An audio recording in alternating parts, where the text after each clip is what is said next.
thing. Yeah, now it's recording. So, Vedran, tell me a little bit about this project that you are doing with the wallets. You know, how did you get this idea? I didn't. I mean, the idea came from meeting a Mexican guy. Yeah.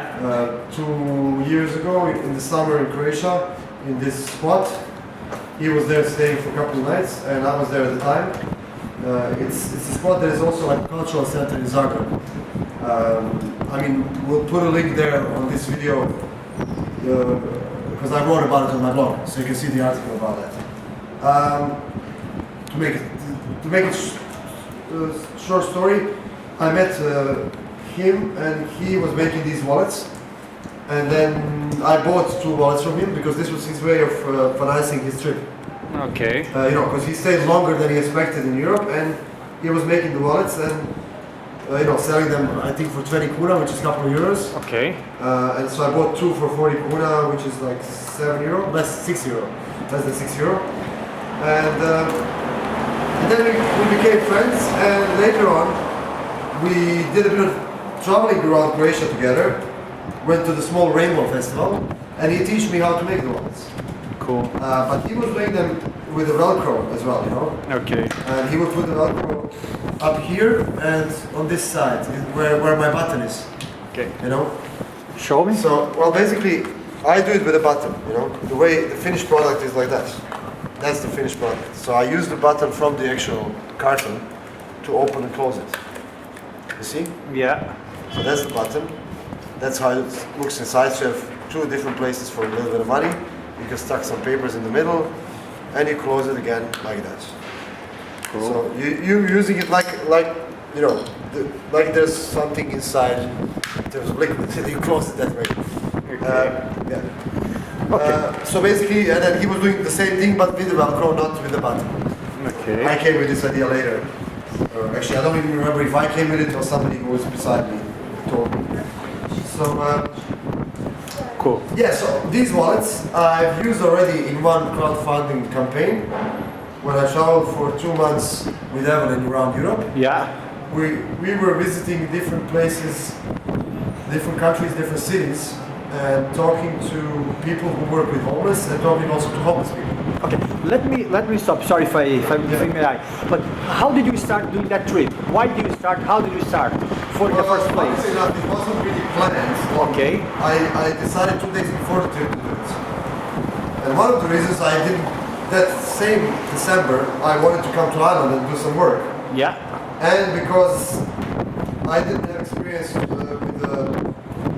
how tough the requirements are for the dogs, I didn't realize that something is wrong with Evelyn's passport.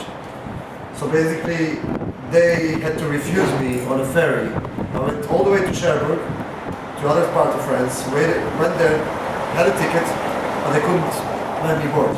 Okay. So I came back to Grenoble where I was at the time, staying with somebody. And I was wondering what I'm going to do now. You know, I missed the chance to come to Ireland and do some work because I had a lined up interview before coming. You know. Yeah. So I missed that chance. So I wasn't sure what to do next. And I was kind of in Grenoble, you know, just spending some time with some friends there, trying to decide what to do next. And then it came to my mind. I went for a whole day walk in nature with her, and I recorded a video during that nature walk. I still have that video. But I talked to the camera about what I want to do. It was the first time I actually put this idea into my head, and straight away I made a video about it. And then from then on it was kind of like decided, you know. Okay. And then I just had to tell everybody there who knows me, not everybody, but whoever was around me at the time, obviously what I want to do. They were like saying, well, this is a little bit crazy, you know, like what are you going to do, you know? Just leave without almost any money, like with 5 euro in your pocket, you know. That was quite brave, yeah. The 5 euro that I got was from selling volunteer wallets. I went the day before the trip. I went to the Bastille, which is on top of Grenoble, the famous monument, it's like an old fortress. And I sat up there making these wallets, and I had loads made already. And I put like a nice tablecloth underneath, you know, like it was super cold. Obviously, it's 31st of December, but nice sunny day, and there was this family walking around and curious about what I'm doing. The girl came up to me, their daughter, and I gave her a wallet as a present. You know, I explained to her, and then afterwards her father comes and he asked me for what I'm doing this, and I explained, and then he said, look, I'm gonna buy one from you. How much? I said, well, don't have a price. You give as much as you want. So he gave me €5. So that was the €5 I started my trip with. Wow. So it was a really good energy, €5. Yeah. And for the rest of the trip, people were either getting these wallets from me Yeah. and giving me money for that, or just giving me money without, just giving me money, or donating on my internet campaign. You know, like it was like crowdfunding campaign that I did. Kind of my first proper one, so I wasn't really experienced. I didn't have a computer. I had a really dear person to me donated to me a camera and also a audio recorder, which I use for the trip. So I could really have a really good camera and a really good audio recorder. Then I could really record good stuff, and I have all this now saved. You know? But the thing was, like, because I didn't have a computer, I couldn't really update my campaign enough. And I couldn't update my blog enough, you know, which would probably give me more followers and more people who would pay for the campaign, would donate. Yeah. But that doesn't matter. I still got enough money to travel for 2 months. I ended up spending €400, around €400 altogether in 2 months. That means no paying accommodation ever. Sometimes sleeping outside, sometimes sleeping on the airports, sometimes sleeping by being invited.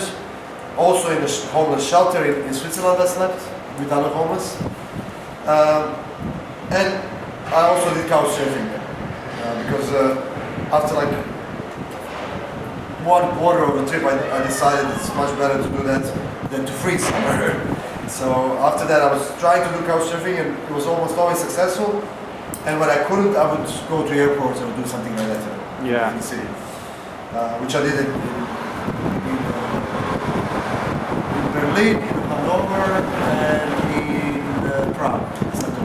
How many countries did you travel with Evelyn? I've been through 11 countries. But With Evelyn? Yes. Wow. I've been through 11 countries, but I stayed in. I cannot really count Italy because I only passed through Italy. I didn't really have time. I was already very tired, and it was like, because my original idea was to do this in 44 days. I mean, that's how I named the campaign in the beginning. And then I did it in 62 days, you know? So it's much longer. Yeah. And that's why in Italy, which was originally also on my list to do some associations there, I had to skip it. Even though I had a good contact in Italy to see this philanthropist guy and everything. But it doesn't matter, I'm gonna do it some other time, you know? Because what I really wanna do this year is go get my own van, which I might actually try to get through crowdfunding. Yeah. Like I'm doing another crowdfunding campaign now, helping somebody else and us. But it'd be nice actually, it'd be really cool to get a van for me and Evelyn and for all the stuff that we're doing. This is perfect for us, this is our dream. And to get it from the community, from the people, you know, from the universe. That's why I love crowdfunding, because Evelyn, that's why I love crowdfunding, because it's giving you a chance to connect with people all around the world. And if they connect with your story, you can record it. Oh, okay. Oh, that's cool. We can stop it here. Oh, yeah. As soon as we see the car, we stop. Yeah, stop. Yeah, thanks. This is very Yeah, Yeah, sure. we won't be long here. No problem. Yeah, thank you. So yeah, I mean, you better, probably better. see, you probably see my.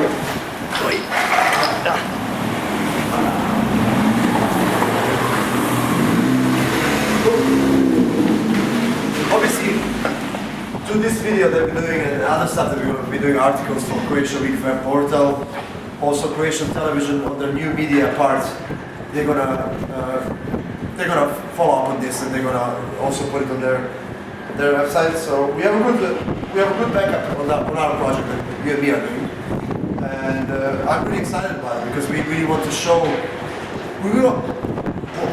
One of the main things for me is to show what this country is for people. You know, what it is for you as a Brazilian and all your friends from Brazil, and what it is for us as Croatians, and also how Irish people interact with us. Yeah. What is our experience with them?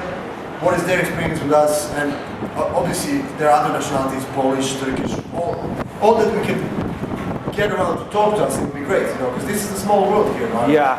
And it has a really, between people, it really has a positive energy. You can talk about politics and economy, and you can say it's all bollocks. Yeah. But it doesn't matter because the people are the ones that are changing things. I see this year changing not just in Ireland, in all Europe, in the world. I think this is going to be a year where things are going to fast change, and I'm already experiencing my life, and you are in yours. So we're like 15th day of January, and I've had more events in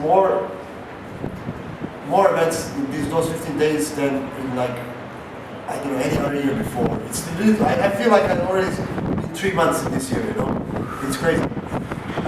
So that's the intro, basically, what we're doing now. Okay. You and me, and also I want to say about the crowdfunding campaign that we're doing with my sister and a best friend, and also another guy from Serbia. Yeah. So it's a campaign for dogs, because my sister's dog Adam is injured, and he has a wheelchair now until he hopefully recovers fully to be able to run again himself. Yeah. But until then, he's using a wheelchair. So we're doing the campaign to help fund his therapy, but at the same time helping other dogs, other animals, spreading the word about also the guy who makes the wheelchair, who makes them unique for each dog. So it's a really amazing campaign. We already, a 12-day campaign, we already collected 1/4 of the funds that we need. But actually, we're going to make a stretch goal if we reach the goal, because it's going to be great to get more. And we already helped 4 dogs get a wheelchair. Yeah. And we're helping other animals. For example, today I need to collect up to €100 to help a cat in Sarajevo. A little kitten that was found in a sewage. Okay. And the lady that is taking care of her, Edina, her organization called Angels of Sarajevo is helping animals there. So she needs €100 as soon as possible. And I'm doing my networking, I'm gonna get some by giving this as presents to people and getting some money like that. And the rest I'll just get, from people online through interaction. And I'm sure by the end of the day she's gonna have another €100 on her PayPal account. Okay. So that's the kind of thing that's happening at the moment. We're gonna try to, our idea is to do this once a week, and we follow up on it. We see what happens, who can we bring in to do the videos with us. We also have a project that we want to talk about 20 years after the war in the Balkans, which I think is really important, where the people are now, we're doing the project that's going to talk to the real people, not to the politicians. We don't care about politicians or anybody else that is famous. We want to talk to the real people. Okay. And where are they now, why they're living abroad, or if they're living at home, how are they surviving, And if we go all around Yugoslavia, ex-Yugoslavia, we will see exactly what's going on the field, Sure. And how things are maybe slowly changing for better, hopefully. So that's it. I'm going to stop here. Yeah.